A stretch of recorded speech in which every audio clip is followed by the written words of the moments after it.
देखो बच्चों, हमारा जो टॉपिक चल रहा है और वो है मेटलर्जिकल ऑपरेशन। ये जो ऑपरेशन है, ये जो प्रोसेस है, ये डिफरेंट स्टेप्स में कंप्लीट होता है। हम इन्हीं स्टेप्स को डिस्कस कर रहे हैं। इनमें से 2 स्टेप्स को हम डिस्कस कर चुके हैं, जिसमें से फर्स्ट था पल्वराइजेशन और सेकेंड स्टेप था कंसंट्रेशन ऑफ ओर। आज हम नेक्स्ट स्टेप को डिस्कस करेंगे और ये है conversion of ore into oxide, अयस्क को ऑक्साइड में बदलना। तो देखो बच्चों, जो कंसंट्रेशन मेथड्स हैं उनमें से किसी भी मेथड से ओर मिलता है तो उस ओर को किसमें कन्वर्ट करना जरूरी होता है? ऑक्साइड फॉर्म में। ऐसा क्यों? क्योंकि ऑक्साइड जो होता है बहुत इजी गोइंग रिड्यूस्ड हो जाता है, बट सल्फाइड्स हों, कार्बोनेट्स हों और भी अदर टाइप्स हों, इनका रिडक्शन इतना इजी नहीं होता। इसलिए कॉन्सेंट्रेटेड ओर को रिड्यूस करने से पहले किसमें चेंज करना होता है? ऑक्साइड फॉर्म में। तो इस कॉन्सेंट्रेटेड ओर को जब ऑक्साइड में बदला जाता है तो 2 मेथड्स यूज होती हैं। इनमें से एक तो है, फर्स्ट है कैल्सिनेशन और सेकेंड होगी रोस्टिंग। आज हम इन्हीं को डिस्कस करेंगे। ओके, तो यही मैंने लिखा है कि कॉन्सेंट्रेटेड ओर जो है can be converted into its oxide form by the 2 methods. समझ गए बच्चों कि जो कॉन्सेंट्रेटेड ओर है उसको ऑक्साइड फॉर्म में चेंज करना होता है। मैंने इसका रीजन भी बता दिया, क्योंकि ऑक्साइड फॉर्म बहुत इजी गोइंग रिड्यूस्ड हो जाता है मेटल में, बट अदर फॉर्म्स जो होते हैं जैसे कि सल्फाइड है या कार्बोनेट है या और भी अदर फॉस्फेट्स हैं, इनको इजी गोइंग रिड्यूस करना पॉसिबल नहीं है। इसीलिए कॉन्सेंट्रेटेड ओर को पहले किस में चेंज किया जाए? ऑक्साइड फॉर्म में। तो इस ऑक्साइड फॉर्म को लाने के लिए 2 मेथड्स यूज होती हैं। इनमें से फर्स्ट है कैल्सिनेशन, निस्तापन। देखो ये क्या है, जो कॉन्सेंट्रेटेड ओर है उसको एयर की लिमिटेड अमाउंट में या फिर एब्सेंस में ओर के मेल्टिंग पॉइंट से नीचे तक स्ट्रांगली हीटेड करना ही क्या कहलाता है बच्चों? कैल्सिनेशन। ये लिखा है कि it is the process of heating okay the ore strongly either in limited supply of air और इट्स ठीक है इट इज ठीक है और in the absence of air below their melting point. समझ गए ना? जो ओर्स होते हैं, ओर्स को क्या करना होता है कि या तो एयर की लिमिटेड सप्लाई में हीटेड करो या फिर एब्सेंस में, और इतना कि वो पिघले ना, उसका मेल्टिंग पॉइंट से नीचे रहे। तो इसी प्रोसेस को बोलते हैं क्या बच्चों? कैल्सिनेशन। समझ गए बच्चों कि अयस्क को वायु की सीमित मात्रा में या अनुपस्थिति में इतना गर्म करें कि वो पिघले ना, मतलब उसके गलनांक से नीचे तक गर्म करें, तो इसी को बोलते हैं निस्तापन। अब देखो इसमें क्या चेंजेस आते हैं। एक पहला है कि मॉइस्चर इज रिमूव्ड। और जो है जब कंसंट्रेटेड किया जाता है तो वहां पर उसमें वाटर आ जाता है या मॉइस्चर आ जाता है, वो गीला हो जाता है। अब चाहे वो आपने देखा फ्रॉथ फ्लोटेशन हो, चाहे ग्रेविटी सेपरेशन हो, चाहे लीचिंग हो, इन मेथड्स में आपने देखा ओर में वाटर आ जाता है, या फिर वो ओर ड्राई भी है तो भी मॉइस्चर को एब्जॉर्ब कर सकता है। तो जैसे ही कैल्सिनेशन किया जाएगा और क्या हो जाता है? उसमें से मॉइस्चर रिमूव हो जाती है। समझ गए बच्चों? अयस्क से आर्द्रता निकल जाती है। दूसरा पॉइंट है कि the volatile impurities are removed. अगर ऐसी कोई इंप्योरिटीज हैं जो कि जो वोलेटाइल है मींस वेपर में चेंज हो जाती हैं, तो वो भी क्या होंगी? वेपोराइज्ड होकर बाहर हो जाती है। आर्सेनिक है, उसके ऑक्साइड्स हैं, फास्फोरस है, इस तरह से वो कुछ रिमूव हो जाते हैं। तीसरा है कि अगर ओर हाइड्रेटेड है मींस उसमें हाइड्रेटेड वाटर मॉलिक्यूल्स हैं, तो इस कैल्सिनेशन प्रोसेस में वो हाइड्रेटेड मॉलिक्यूल्स भी क्या हो जाते हैं? वेपर बन के उड़ जाते हैं, हट जाते हैं इस तरह से। ओके, जैसे हम ये कहें कि बॉक्साइड है तो इसमें हाइड्रेटेड वाटर है, 2 मॉलिक्यूल्स ऑफ H2O, कैल्सिनेशन कराए ये हट गया। ऐसे ही लाइमोनाइट है तो लिमोनाइट अयस्क में से इसको H2O है तो इसको भी हीट किया जाएगा तो वेपर बन उड़ जाएगा और और भी देखो क्या चेंजेस आते हैं, पहले आप इन्हें नोट करें।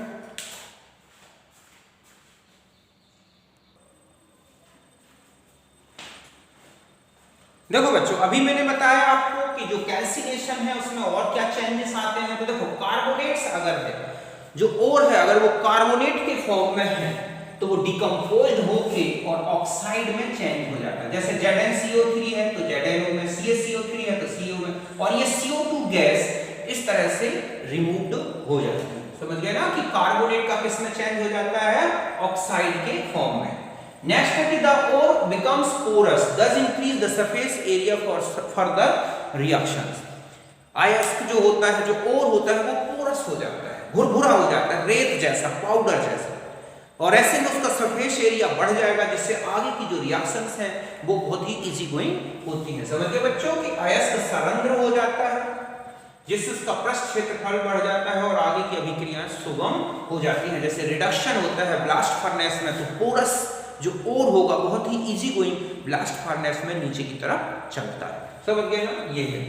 अब नेक्स्ट जो स्टेप होता है ऑक्साइड कन्वर्जन का, जो नेक्स्ट मेथड है वो है रोस्टिंग, जारण या भर्जन। तो देखो बच्चों, ये वो प्रोसेस है जिसमें ओर को उसके मेल्टिंग पॉइंट से नीचे, या उसमें जो मेटल है उसके मेल्टिंग पॉइंट से नीचे एयर की एक्सेस अमाउंट की प्रेजेंस में हीटेड किया जाता है। समझे ना कि जो ओर है, ठीक है, उस ओर को क्या किया जाता है, एयर की प्रेजेंस में, एक्सेस में इतना गर्म करें कि वो मेल्टेड ना हो, फ्यूज ना हो। मींस ओर के मेल्टिंग पॉइंट से नीचे तक क्या किया जाता है, हीटेड किया जाता है। तो इसे हम बोलते हैं क्या, कौन सा प्रोसेस, रोस्टिंग। देखो कैल्सिनेशन एब्सेंस में होता है, ये एयर की प्रेजेंस में होगा। यही लिखा है कि the process of heating of ore strongly in the presence of excess of air at temperature below its, means ore के मेल्टिंग पॉइंट से नीचे या फिर मेटल के मेल्टिंग पॉइंट से नीचे। इन रेवर्बरेटरी फर्नेस, तो रेवर्बरेटरी फर्नेस ऐसी होती है जहां ओर को डायरेक्ट हीट में न रख के गर्म एयर से ही हीटेड किया जाता है।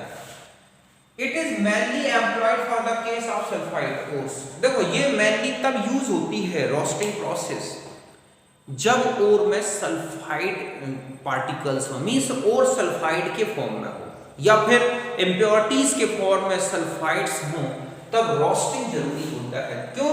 क्योंकि जो सल्फाइड ओर्स पार्टिकल्स हैं उनका रिडक्शन इजी नहीं होता। ओके, तो सल्फाइड ओर्स के लिए ये मेथड यूज होती है मेनली रोस्टिंग।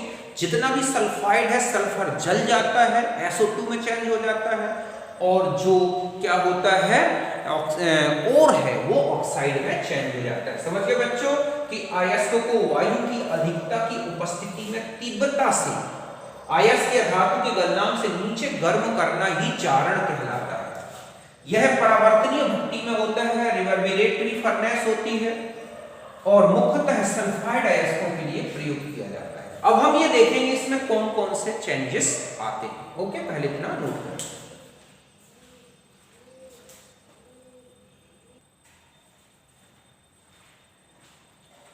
अब देखो बच्चों, जो रोस्टिंग प्रोसेस है इसमें क्या क्या चेंजेस आते हैं ओर्स में। नंबर 1, जो इम्प्योरिटीज हैं जैसे सल्फर है, फास्फोरस है, आर्सेनिक है, कार्बन है, ये ऑक्साइड में चेंज हो जाती हैं और रिमूव्ड फ्रॉम, ठीक है, and removed from ore, okay, due to volatile nature. Okay, ये जो होती हैं, ये जो सब्सटेंस जैसे सल्फर है SO2 में चेंज हो गया, फास्फोरस P2O5 में, आर्सेनिक का ऑक्साइड है CO2 है, तो ये जो होते हैं ये गैसियस फॉर्म में बनते हैं और ये क्या हो जाते हैं, हाई टेम्परेचर में ओर से रिमूव होके बाहर हो जाते हैं, क्योंकि ये वोलेटाइल नेचर के होते हैं। तो पहला यही है कि अगर इम्प्योरिटीज हैं इस तरह की तो वो भी क्या हो जाएंगी, एलिमेंटल स्टेट में है तो वो ऑक्सीडाइज होके और रिमूव हो जाती है। एक दूसरा है कि जो सल्फाइड ओर है, मेनली तो रोस्टिंग इसी के लिए यूज होती है कि सल्फाइड को ऑक्साइड में बदलना। तो जितना भी सल्फाइड ओर है वो कन्वर्टेड इनटू ऑक्साइड। समझ गए बच्चों कि जो सल्फाइड अयस्क है वो किस में बदल जाता है, ऑक्साइड में। और इस तरह से जैसे ZnS है तो ZnO में ऑक्सीडाइज हो गया, PbS है तो PbO में ऑक्सीडाइज हो गया, ठीक है, कॉपर पायराइटीज है तो इस तरह से Cu2 FeO और SO2 में चेंज हो गया। इसके अलावा कुछ सल्फाइड ओर्स क्या है, सल्फेट में भी चेंजेस हो जाते हैं, बाद में इन्हें भी रिमूव कर दिया जाता है, यहां तक होगा। इसके अलावा ये देखा गया कि SnO2 जो है एक ऑक्साइड ओर है, बट इसका भी रोस्टिंग किया जाता है। ऐसा इसलिए होता है क्योंकि इसमें गुड अमाउंट में सल्फर इम्प्योरिटीज के फॉर्म में होता है। यही में लिखा है कि SO2 oxide but it is roasted because good amount of sulfur present in it as impurities। समझ गए बच्चों कि SnO2 ऑक्साइड है या फिर भी इसे भर्जित इसलिए किया जाता है क्योंकि इसमें अच्छी मात्रा में सल्फर होता है अशुद्धि के रूप में।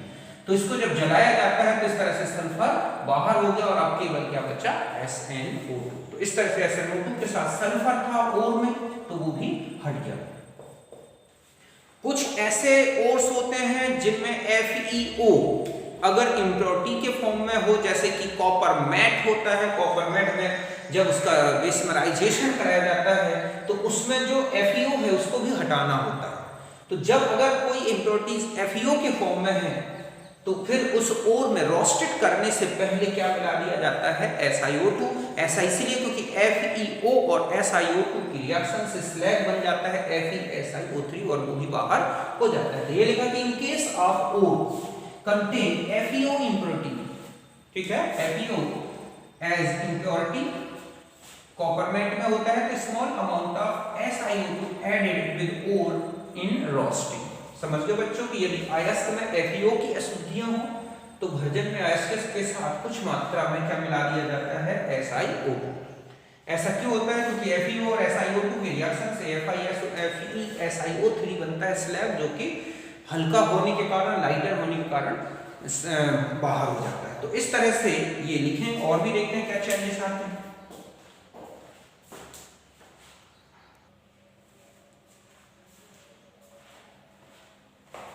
और देखो बच्चों कि जो रोस्टिंग है उसके और क्या एडवांटेज हैं, या हम ये कहें कि उसके और क्या चेंजेस होते हैं।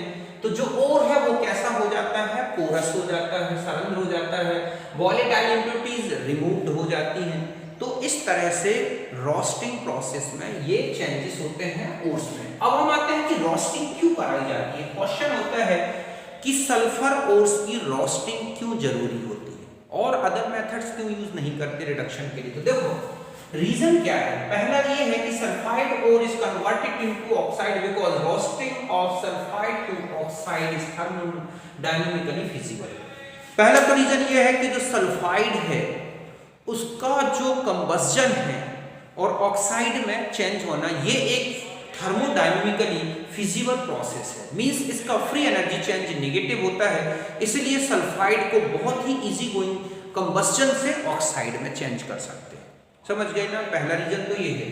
समझ गए बच्चों कि सल्फाइड ऑक्साइड में बदल जाता है क्योंकि सल्फाइड का ऑक्साइड में परिवर्तन ऊष्मागतिक रूप से सरल है, संभव है। दूसरा होता है कि अगर हम सल्फाइड का रिडक्शन कराएं कार्बन से या हाइड्रोजन से, तो इस प्रोसेस में जो डेल्टा जी होगा सल्फाइड का, ठीक है, वो मेटल सल्फाइड के डेल्टा जी से जो है कम होगा। मींस जो सल्फाइड है मेटल, ये लिखा है ना कि sulphide not reduced by carbon और hydrogen because delta G formation of sulphide metal sulphide is greater than CH2 and H2S। Metal sulphide के लिए जो मेटल सल्फाइड का डेल्टा जी है वो ज्यादा है, किसके रिस्पेक्ट में, कार्बन डाइसल्फाइड या H2S। मींस अगर कार्बन डाइसल्फाइड बने या H2S तो इसमें जो एनर्जी चेंज होगा, फ्री एनर्जी चेंज वो इससे कम है जितना कि मेटल सल्फाइड को चाहिए। मतलब मेटल सल्फाइड को डिकम्पोज होने के लिए जितनी एनर्जी चाहिए वो इनके फॉर्मेशन में कार्बन डाइसल्फाइड या H2S के बनने में नहीं प्रोड्यूस होती। ऐसे में कार्बन मेटल सल्फाइड जो है वो डिकम्पोज्ड नहीं होगा, मींस रिड्यूस्ड नहीं होगा। तो सल्फाइड्स जो होते हैं मेटल सल्फाइड्स वो किससे रिड्यूस्ड नहीं होते, कार्बन से और हाइड्रोजन से। क्यों? क्योंकि मेटल सल्फाइड के रिडक्शन के लिए जितनी एनर्जी चाहिए वो कार्बन डाइसल्फाइड या H2S के बनने में प्रोड्यूस्ड नहीं होती। ऐसे में प्रोसेस स्पॉन्टेनियस नहीं चलेगी। ओके, यही लिखा है कि सल्फाइड के अपचयन में कार्बन और हाइड्रोजन संभव नहीं है क्योंकि धातु सल्फाइड का डेल्टा जी कार्बन डाइसल्फाइड और H2S के डेल्टा जी के फॉर्मेशन से अधिक होता है। नेक्स्ट होता है कि जो इस प्रोसेस में सल्फर डाइऑक्साइड बन रही है SO2, उसका यूज भी क्या हो जाता है, सल्फ्यूरिक एसिड के फॉर्मेशन या प्रोडक्शन में किया जाता है। तो SO2 प्रोड्यूस्ड इज ठीक है in roasting is generally used for the production of H2SO4। मतलब SO2 गैस को भी ऐसे वेस्ट मटेरियल के फॉर्म में नहीं हटाने दिया जाता, बल्कि उससे क्या बना दिया जाता है, H2SO4। नेक्स्ट ये होता है कि कई बार ऐसे कुछ मेटल्स हैं जिनके और जो है रोस्टिंग प्रोसेस में ही मेटल में चेंज हो जाते हैं, इसको बोला जाता है ऑटो रिडक्शन। अभी हम रिडक्शन प्रोसेस पढ़ेंगे तब और डिटेल में बताऊंगा। जैसे कि मरकरी है, ठीक है, लेड है, कॉपर है, ये अपने सल्फाइड से किसमें चेंज हो जाते हैं, मेटल में। ओके, जैसे Hg है तो यही लिखा है मैंने कि some metal sulphides are converted into metal in roasting. जैसे HgS है, आपने उसको ऑक्सीडाइज किया, चेंज हो गया HgO में, तो ये HgO और HgS इन दोनों में रिएक्शन हो जाती है और इस तरह से ये मेटल में चेंज हो जाता है और SO2 बाहर हो जाती है। तो यहाँ पर HgS एक रिड्यूसर की तरह वर्क करता है और इस HgO को रिड्यूस कर देता है G में। ऐसे ही PbS का Pb में चेंज हो जाता है, PbS प्लस PbO मिला, Pb बन गया, Cu2 और Cu2S से Cu बन जाता है। तो ये प्रोसेस जो है ऑटो रिडक्शन की प्रोसेस, इसमें कहीं बाहर से कोई रिड्यूसर नहीं मिलाया जाता। और इसका एडवांटेज ये भी है कि जो मेटल सल्फाइड हैं उनका रिडक्शन इजी नहीं होता, थर्मोडायनेमिकली फिजिबल नहीं है, मैंने इसका रीजन भी बता दिया यहाँ। और ऑक्साइड बन जाने के कारण जो ऑक्साइड होते हैं उनको डिकम्पोज्ड होने में जो एनर्जी लगती है वो उनके जो प्रोडक्ट्स बन रहे हैं उनकी निकलने वाली एनर्जी से कम होती है। और यही रीजन है कि ऑक्साइड इजी मेटल में क्या हो जाता है, थर्मोडायनेमिकली स्पॉन्टेनियसली क्या होता जाता है, रिड्यूस्ड होता जाता है। तो ये इसके रीजन है रोस्टिंग कराने। ओके, तो यहां तक।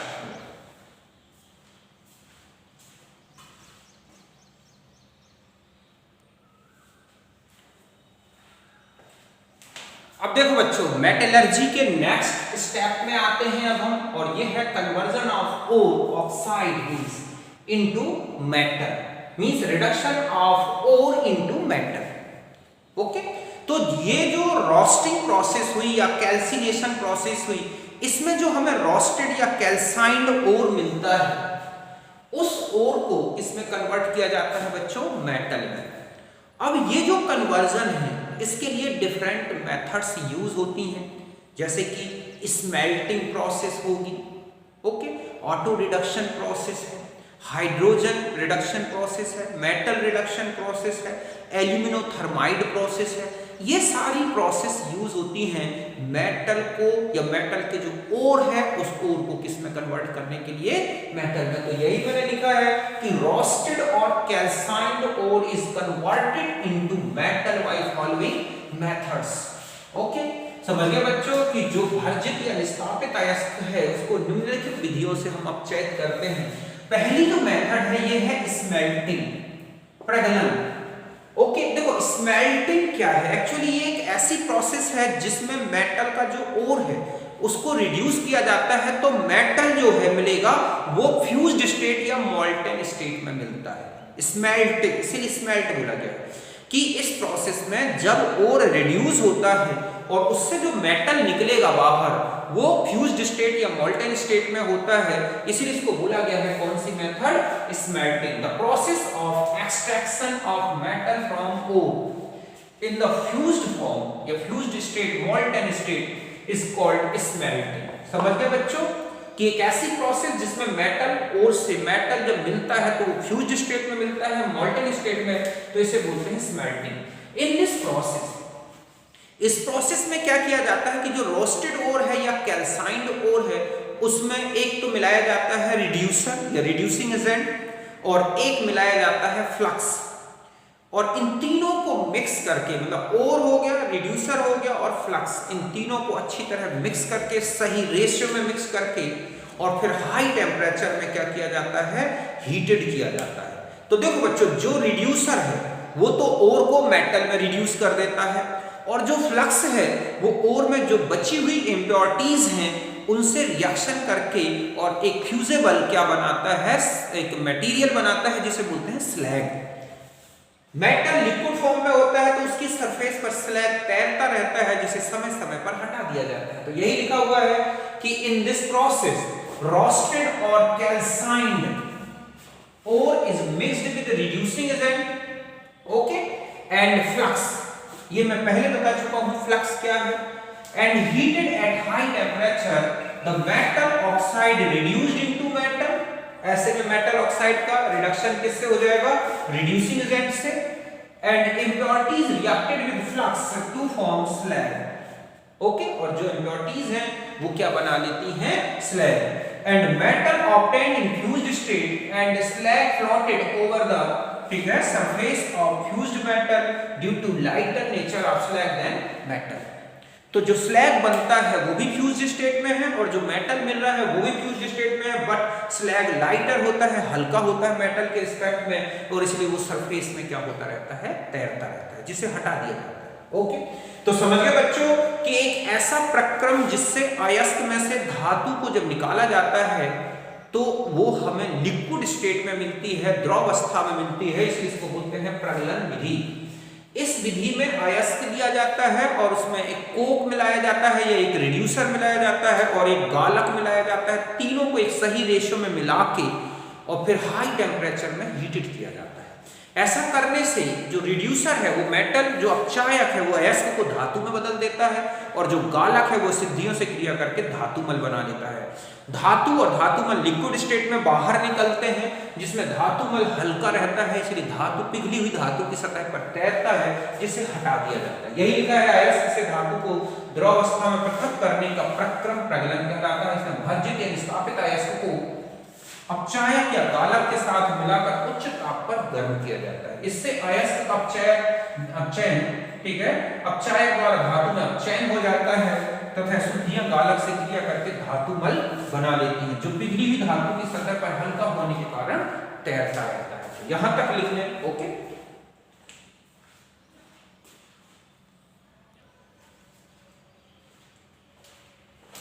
अब देखो बच्चों, जो स्मेल्टिंग प्रोसेस है इसमें 2 टाइप्स की मेथड्स आती हैं. एक तो होती है कार्बन रिडक्शन प्रोसेस, कार्बन अपचयन. ये सबसे ज्यादा यूज होने वाली मेथड है स्मेल्टिंग में. ओके, इसमें जो रिड्यूसर होगा वो है कोक या फिर कार्बन मोनोऑक्साइड. ध्यान रखें, कोक जो होता है ये रिड्यूसर है हाई टेम्परेचर में और जो कार्बन मोनोऑक्साइड रिड्यूसर है वो है लो टेम्परेचर में. इसका क्या रीजन है हम इसे एलिंघम डायग्राम से अच्छी तरह से समझेंगे. ओके, अभी यहाँ पे बता दूं कि इसमें कोक मतलब कार्बन और कार्बन मोनोऑक्साइड, इनका यूज होता है रिड्यूसिंग एजेंट के फॉर्म में. और ये रिएक्शन जो है, ये पूरी प्रोसेस किसमें कंप्लीट होती है बच्चों?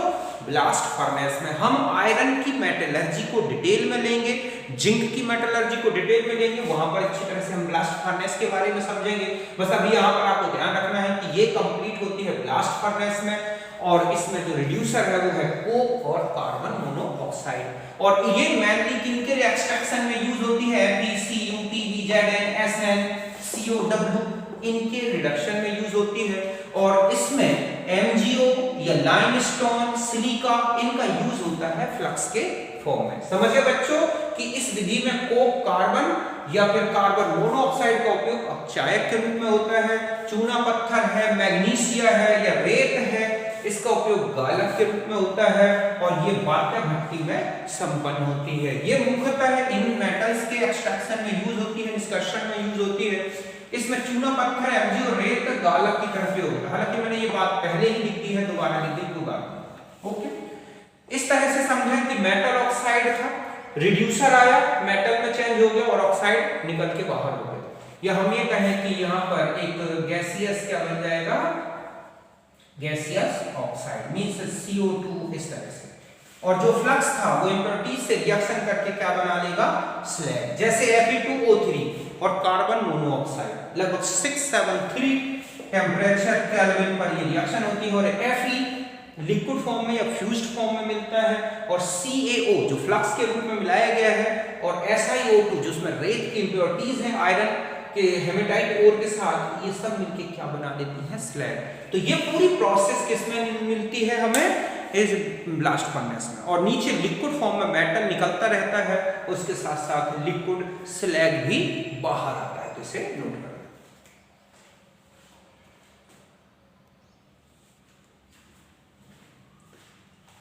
अब देखो बच्चों, स्मेल्टिंग की नेक्स्ट प्रोसेस है, ये है एल्यूमिनोथर्माइट प्रोसेस, ये इसी को बोलते हैं गोल्ड सिमेंट थर्माइट प्रोसेस। तो कुछ ऑक्साइड्स जैसे कि Cr2O3, Mn3O4, इनका रिडक्शन कार्बन या कार्बन मोनोऑक्साइड से नहीं होता। क्यों? क्योंकि ये मेटल कार्बन से कहीं ज्यादा इलेक्ट्रोपॉजिटिव है। ओके, तो ऐसे में क्या होता है कि ये जो एलिमेंट्स हैं, समझ गए ना, ये जो ऑक्साइड्स हैं, इनका रिडक्शन किसके थ्रू कराया जाता है? एल्यूमिनियम के थ्रू। किसके द्वारा? एल्यूमिनियम। मींस यहां पर जो रिड्यूसर होता है वो क्या है? एल्यूमिनियम। इसलिए इसको बोला गया है एल्यूमिनोथर्माइट प्रोसेस, क्योंकि बहुत हाई टेम्परेचर में होती है। इसके लिए टेम्परेचर प्रोड्यूस करने के लिए मैग्नीशियम रिबिन, मैग्नीशियम का यूज फ्यूल के फॉर्म में होता है, और कंबस्शन कराने के लिए जो ऑक्सीजन की जरूरत है वो कौन देता है? BaO2। समझ गए बच्चों? तो ये लिखा कि many oxide like Cr2O3, Mn3O4 are not reduced by coke और carbon monoxide. These metals are reduced by aluminium। Means यहाँ एल्यूमिनियम क्या है? Reducer. And the method is completed in crucible. एक क्रूसिबल होता है, एक बड़ा सा लंबा सा कप जैसा स्ट्रक्चर, उसमें भर दिया जाता है सारा मेटल, ठीक है। उसके साथ मतलब ore plus Mg plus BaO2 plus aluminium, ये सब मिक्स करके इस तरह का एक बहुत बड़ा जो है एक फायर क्ले से बना हुआ ऐसा कप नुमा स्ट्रक्चर होता है। तो इसके अंदर ये भर गया ore plus aluminium dust, okay, plus BaO2, और इसमें इस तरह का एक रिबन लगाया जाता है Mg, और ये है रिबन, ठीक है। ये जब जलता है तो बहुत हाई टेम्परेचर में हीट निकलती है, और यहाँ जो मैटर है वो इतना टेम्परेचर होता है कि जो एल्यूमिनियम है वो Cr2O3 को रिड्यूस करके क्या बना देता है? Cr, और या फिर Mn3O4 लिया गया है, ओके, तो उसको भी मैग्नीशियम इस तरह से रिड्यूस कर देता है। तो समझ गए बच्चों कि धातु ऑक्साइड जो कि ये है, ये कार्बन से या कार्बन मोनोऑक्साइड से अपचयन नहीं होते, तो इनका अपचयन कराया जाता है एल्यूमिनियम से, ओके। इसीलिए इसको बोला गया है एल्यूमिनियम अपचयन विधि। इसमें क्रूसिबल होती है इस तरह से कपनुमा, जिसमें यहाँ पर ओर एल्यूमिनियम डस्ट BaO2 भर दिया जाता है, BaO2 से ऑक्सीजन निकलती है, Mg जलता है, Mg प्लस BaO2 तो बनता है MgO plus BaO plus heat, बहुत ज्यादा हीट निकलती है।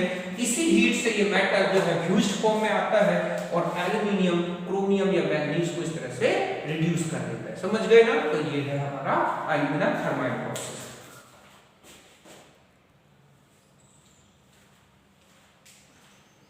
अब देखो बच्चों, कुछ और भी मेथड्स हैं, अदर रिडक्शन मेथड्स, जैसे इलेक्ट्रोलाइटिक रिडक्शन। तो ध्यान रखें, इलेक्ट्रोलाइटिक रिडक्शन ऐसे मेटल्स के लिए या ऐसे मेटल्स के एक्सट्रैक्शन में यूज होती है जो मतलब जिन मेटल्स के ऑक्साइड्स कार्बन से, कार्बन मोनोऑक्साइड से या एल्यूमिनियम से रिड्यूस्ड नहीं होते। समझ गए ना?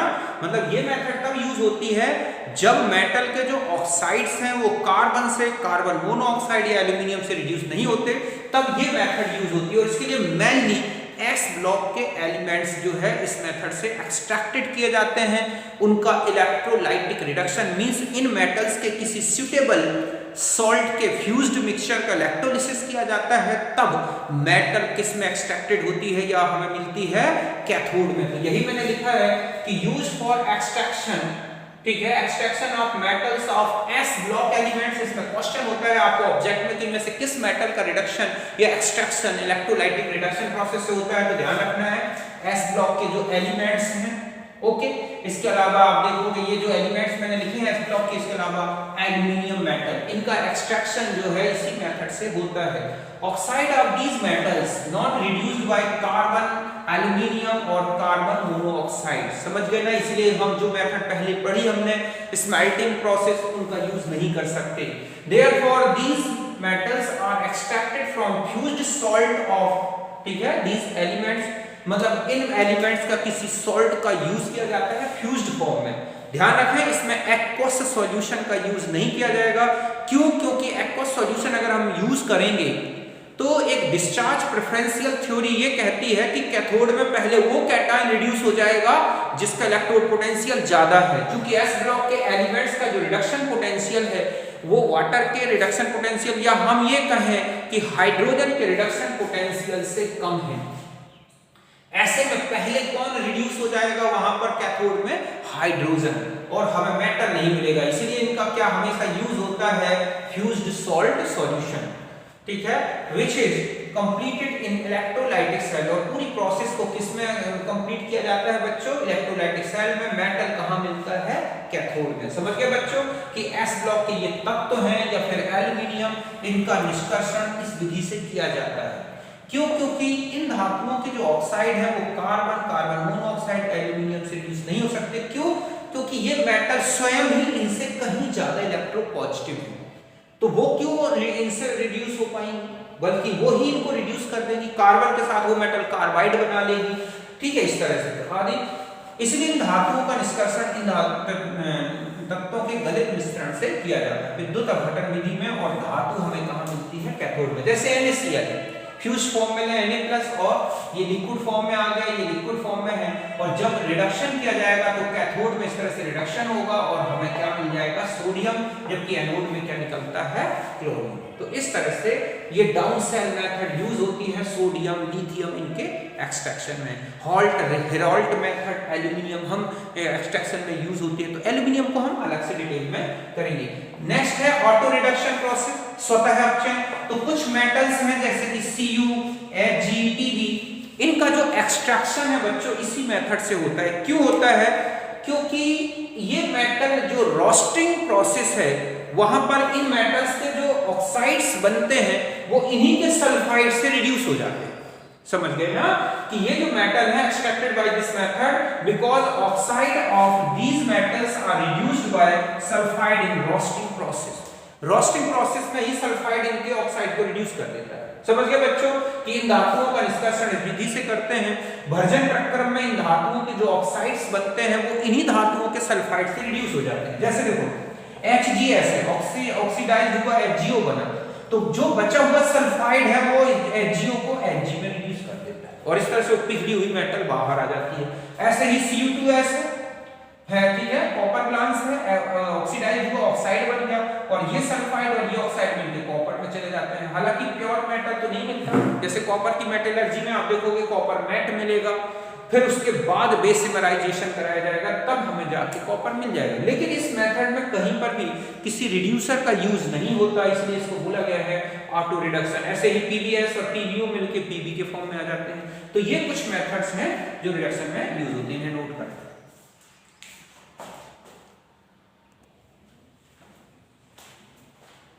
देखो बच्चों इसी तरह से एक और ही है हाइड्रोजन रिडक्शन प्रोसेस। इसमें वाटर गैस का यूज होता है रिड्यूसर के फॉर्म में, इस तरह से जैसे निकल ऑक्साइड, टंगस्टन के ऑक्साइड, इनका रिडक्शन इनकी मेटल्स में कराया जाता है, तो इनके लिए हाइड्रोजन रिड्यूसर होता है। इसके अलावा मेटल रिडक्शन प्रोसेस धातु अपचयन विधि, जैसे TiCl4, B2O3, ठीक है, ZrCl4, ठीक है, इनका जो यूज होता है, इनका जो रिडक्शन है मेटल में, ये किससे होता है बच्चों? मैग्नीशियम मेटल से, जो कि बहुत ही ज्यादा रिड्यूसर, पावरफुल रिड्यूसर होती हैं। तो इस तरह से +2 MgCl2। तो ये कुछ मेथड्स मैंने बताई किसकी? ओर को मेटल में कन्वर्ट करने की। हालांकि हम डिटेल में लेंगे आयरन की मेटलर्जी, कॉपर, जिंक, एल्यूमिनियम, वहां पर हम इस रिडक्शन प्रोसेस को और डिटेल में अच्छी तरह से समझेंगे। अभी यहाँ पर मैंने आपको एक स्टेप बताया है किसका? मेटलर्जी के 3 जो स्टेप्स चल रहे हैं हमारे। पहला स्टेप था पल्वराइजेशन, दूसरा था कंसंट्रेशन, तीसरा था रोस्टिंग, चौथा था कैल्सिनेशन। इसके बाद रिडक्शन प्रोसेस में आ गए। अब हम इसके बाद लेंगे थर्मोडायनामिक प्रिंसिपल्स ऑफ, ठीक है, ये रिडक्शन प्रोसेस के। ओके, तो मिलते हैं नेक्स्ट वीडियो में। Okay, thank you.